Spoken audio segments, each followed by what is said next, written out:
I'm just kidding. I love both of you. All right, thanks, Sean. I am Laura Ingraham. This is the Ingraham Angle from Washington tonight.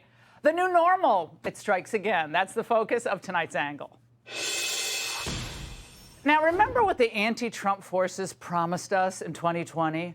If Democrats won, things would go back to regular order. The country would be more united. Things would go back to normal. They want to calm things down.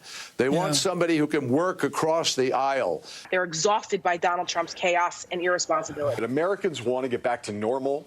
They want there to be safety.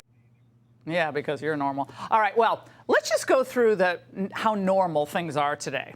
Cocaine found in the White House. Well, only a few days after the Secret Service bombshell, the media was already declaring that it's unlikely that we'll ever know whose cocaine it was.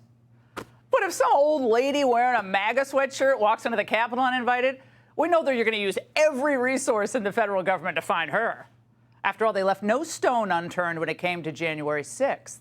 These two gentlemen just showed up. I thought they were the building inspectors. I just felt violated by the FBI. And they asked me if I was there, and we want to show you this picture. Is this you? And I was like, no, that's not me, and I wasn't there. That was despicable. Also on their normal checklist, our Treasury Secretary literally bowing to a communist dictatorship. Nothing out of the ordinary there.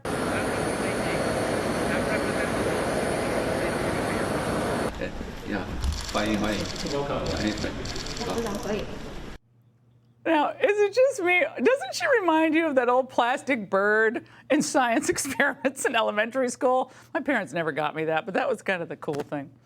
And our esteemed Secretary of State, Antony Blinken, his "thank you, sir, may I have another" moves are apparently very normal, too.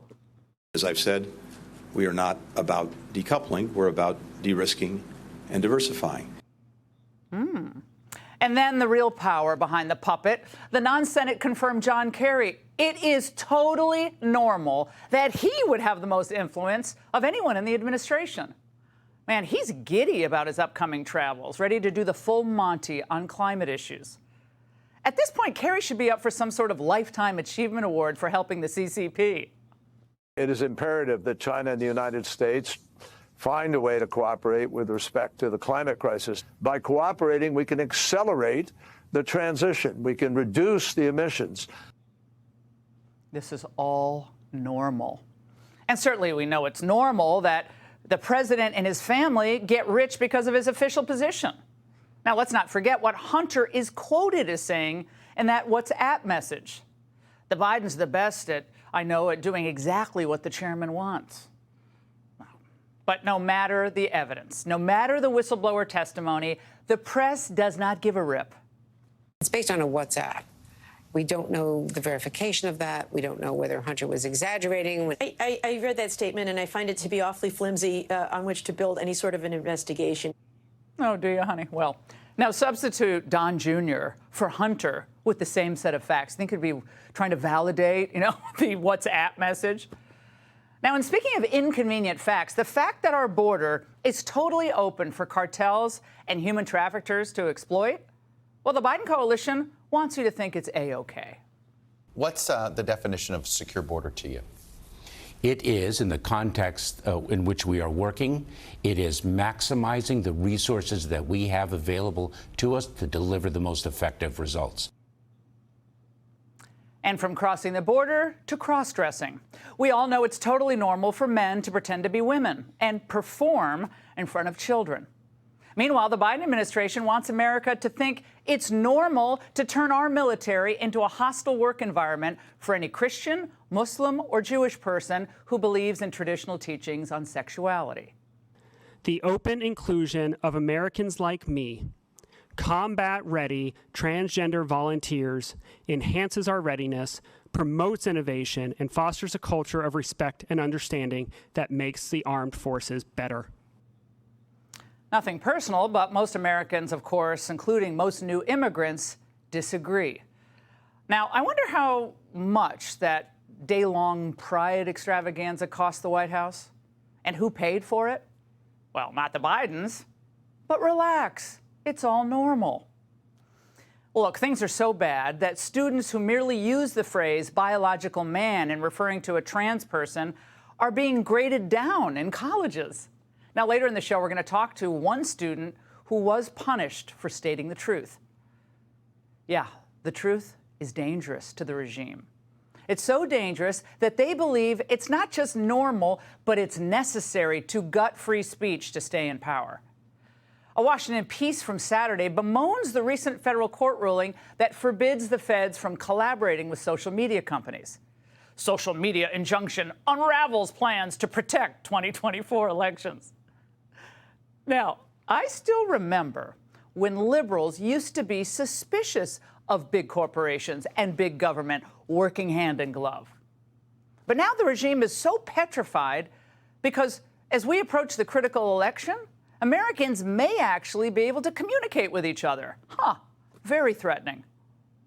The ugly truth is the left believes that free speech only exists for them. For anyone else, it's dangerous. Dangerous for democracy.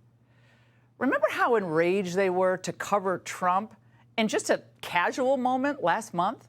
As we watch Donald Trump attempt to turn his arrest and indictment into some sort of campaign commercial, the folks in the control room, I don't need to see any more of that. Now, do you really think those same people are going to want to see Trump or DeSantis on stage debating Biden? Now, when the U.S. government is pushing a radical agenda, let's face it, it's totally normal. It's democracy in action. But when the government truly represents the people and their preferences, it's fringe and it's fascist. He is fascist, a person with fascist tendencies. Because the GOP, as we've talked about, Joy, is a fascist movement. He's a white nationalist. He is a fascist. He's embraced violence. And finally, endless wars have become a mainstay of the regime. They're not just endless, by the way. They apparently are unwinnable, as we saw in Iraq and Afghanistan. And sadly, as we may see in Ukraine as well. Yet we're supposed to believe that it's totally normal for us to spend, what, $200 billion and counting on a war to protect the borders of another country, a non-NATO country, as our own border is wide open? So what the Angle has laid out, open borders, endless wars, a lower standard of living, deviant sexual indoctrination, it's not a byproduct of the regime's agenda. It is their agenda. They use open borders to hold down wages and change the makeup of America. They engage with China as they are to keep Wall Street and their donors happy, which then offshores jobs and hurts our workers. They push for endless wars that are enormously expensive and that we don't win. And then, of course, they use climate change to lower our standard of living as well and fight against any emissions that we put into the atmosphere.